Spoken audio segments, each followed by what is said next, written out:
Big ബോസിൽ family റൗണ്ടിൽ പിന്നെ ഇന്ന് വന്നിരിക്കുന്നത് നമ്മുടെ സീക്രട്ട് ഏജൻറ്റിൻ്റെ അതായത് നമ്മുടെ സായി കൃഷ്ണയുടെ വൈഫായ സ്നേഹയാണ് വന്നിരിക്കുന്നത്.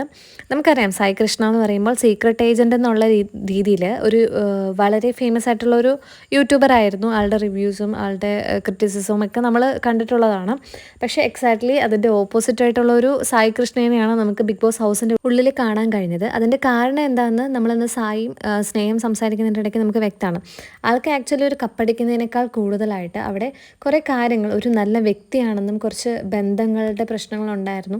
അപ്പോൾ അതെല്ലാം ഒന്ന് സ്ഥാപിക്കണം, ഒരു നല്ല വ്യക്തിയായിട്ട് നിൽക്കണം, അങ്ങനെയായിരുന്നു ആളുടെ ഒരാഗ്രഹം. അങ്ങനെ തന്നെ സാധിച്ചെന്ന് നമുക്ക് പറയാം. കാരണം അതിൻ്റെ കൃഷ്ണേൻ്റെ ഇടയ്ക്ക് പറയുന്നുണ്ടായിരുന്നു ഫാമിലിയിലെ കാര്യങ്ങളും പ്രശ്നങ്ങളെല്ലാം നമ്മൾ കേട്ടതാണ്.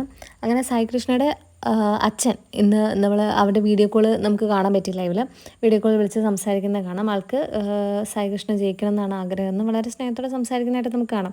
അപ്പോൾ ഒരുവിധം ആൾ വിചാരിച്ച പോലെ ആൾക്ക് ആ ബിഗ് ബോസ് ഹൗസിൽ നിൽക്കാൻ പറ്റിയിട്ടുണ്ട്. അതിൻ്റെ ഫലമായിട്ടായിരിക്കാം ആളുടെ അച്ഛൻ വിളിച്ചതും സംസാരിച്ചതും. അങ്ങനെ ആൾക്കാരുടെ ഇടയിൽ ഉണ്ടായിരുന്ന ഒരു മോശമായിട്ടുള്ള ഒരു ആക്ച്വലി നന്നായിട്ട് ക്രിറ്റിസൈസ് ചെയ്യുന്ന ഒരാളായിരുന്നു. അപ്പോൾ ആ ഒരു പേര് മാറ്റി ഒരു നല്ല ഒരാളെന്നുള്ള രീതിയിൽ നിൽക്കണം എന്ന് തന്നെയായിരുന്നു. അത് സാധിച്ചു. ഇപ്പം അച്ഛൻ അതിൻ്റെ ഫലമായിട്ട് അച്ഛനൊക്കെ വിളിച്ചിട്ടുണ്ട്, സംസാരിച്ചിട്ടുണ്ട്. അപ്പോൾ അതിൻ്റെ പ്രശ്നങ്ങളൊക്കെ തീരുന്നതായിട്ട് നമുക്ക് കാണാൻ പറ്റും.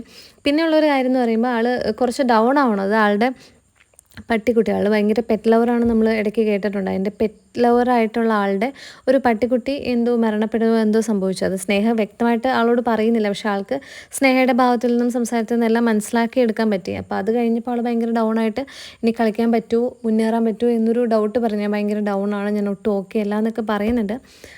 പിന്നെയാണ് നമ്മൾ അച്ഛൻ വിളിച്ചിട്ടുണ്ട്.